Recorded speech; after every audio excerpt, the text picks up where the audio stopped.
At yun mga bossing, mga idol, sa video po na to ay pag-uusapan naman po natin yung power supply. Ito mga boss, magandang usapan to. Dito kasi maraming nagkakamali, maraming walang idea, lalo na po dun sa ating mga baguhan.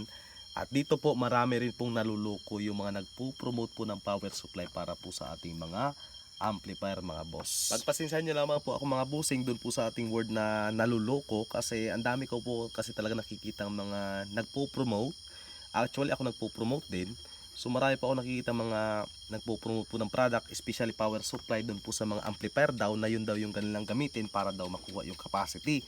Which is na kung i-calculate mo yung watts ng power supply nilang pinopromote at amplifier na kanilang hawak-hawak, na yun daw yung match, ay halos hindi nga nangangalahati yung watts na meron si power supply.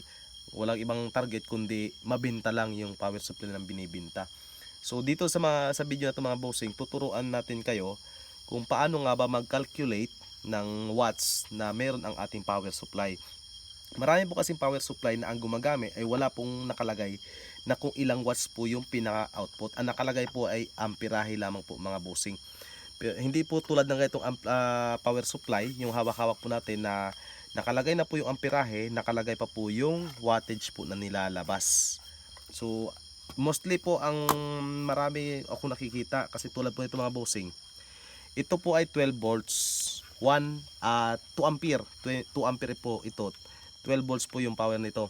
Kaya po nitong i-turn on si ZK-MT21 at kaya niya rin pong patugtugin, pero up to 25 lang siguro, putol-putol na yung tunog nito, up to 25% ng volume. Ito naman po ay 24 volts which is na 4 ampere. So hindi rin po kaya, hindi niya po kayang i-50% yung volume nito, mamamatay-matay din po ito mga boss. Kasi po ang supply po nito ay hindi umaabot ng 100 watts. So ayun mga boss, ituturo natin sa inyo paano nga ba mag-calculate ng amperahe ng power supply. Halimbawa po, kapag bumibili po kayo ng mga power supply po na ganito at wala po nakalagay kung ilang watts po yung kanyang output, ang nakalagay po dyan kasi mostly ay amperahe. So ganito lang po yung mabusing. Halimbawa, meron po kayong 24 volts na power supply. So 24 volts. 24 volts na power supply yung binili po ninyo. Halimbawa, nakalagay po doon ay 10 ampere. So sa 10 ampere, i-times nyo po yung 24 sa 10 ampere. Yan po yung watts mga bossing. So 240 watts po mga boss. So tulad po nito mga bossing, sa ZK-MT21 ay 200 watts po ito mga boss. Ngayon 10 ampere, 24 volts yan. May nakikita ako, nagpo-promote siya, mataas daw yung amperahe niya. Ang sabi niya, goods daw sa ZK-MT21 kasi meron siyang 10 ampere na power supply. Tapos ang power ay 12 volts. So 12 volts ilan? 120. Hindi akba. So yun lang po mga bossing yung pinaka-ideal.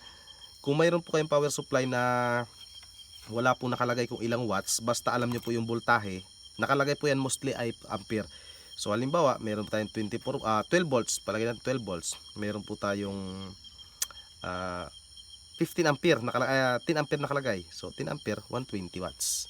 So yun lang po mga boss, thank you.